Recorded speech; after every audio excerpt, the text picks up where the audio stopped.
అందరికీ నమస్కారం అండి. ఇక్కడికి వచ్చిన వాళ్ళందరికీ థ్యాంక్ యూ.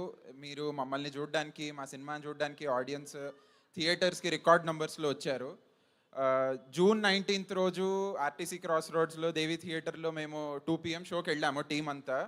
1000 మంది ఆడియన్స్‌తో మేము సినిమా చూస్తున్నప్పుడు మీరు అరిచిన ప్రతిసారి, నవ్విన ప్రతిసారి, అది సమంత గారు లైట్‌గా వంటలు, ముగ్గులు చేసినప్పుడు గానీ, ప్రేమతో ఒక్కొక్కళ్ళని కొట్టినప్పుడు గానీ, మీరిచ్చిన లవ్, రెస్పాన్స్ అప్పుడు అర్థమైందండి మేము అంటే we did something special with మా ఇంటి బంగారం అని. అది స్పెషల్ సినిమా అయింది అంటే మీ అందరి వల్లనే, ఆడియన్స్ వల్ల, ఇక్కడికి వచ్చిన వాళ్ళందరి వల్ల అండ్ మా కాస్ట్ అండ్ క్రూ వల్ల. ఒక్కొక్కళ్ళకి పేరు పేరున థ్యాంక్ యూ. ముఖ్యంగా రాజ్ సార్కి, నందిని గారికి, సమంత గారికి అండ్ వసంత్ అన్నకి. నా కాంట్రిబ్యూషన్ లేకుండా మా ఇంటి బంగారం ఇంతే ఉంటుందండి, ఇంతకంటే స్పెషల్ ఉంటుంది. కానీ మా ఇంటి బంగారం లేకుండా నా కెరియర్ ఉండదేమో. నా లైఫ్ అంతా నేను ఈ ఫీలింగ్‌ని, ఈ సినిమాతో నేను చూసింది, నేను ఆ రోజు దేవి థియేటర్‌లో నేను ఫీల్ అయిన ఫీలింగ్ గానీ, ఆ శుక్రవారం గానీ, ప్రాబబ్లీ నా లైఫ్ అంతా చేజ్ చేస్తానేమో, వెతుక్కుంటానేమో. నేను చేసే ప్రతి సినిమాలో మా ఇంటి బంగారాన్ని వెతుక్కుంటానేమో.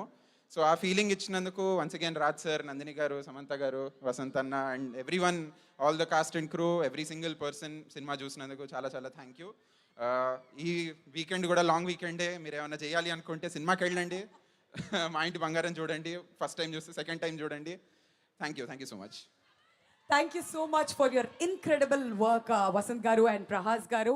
అండ్ డెఫినెట్లీ రైటర్స్గా ఉన్నప్పుడు వాళ్ళ కథ కూడా వాళ్ళు చెప్పాలి, మనం కూడా వినాలి కదా. మరి సినిమా ఇంత మంచి బ్లాక్ బస్టర్ అయిన తర్వాత సో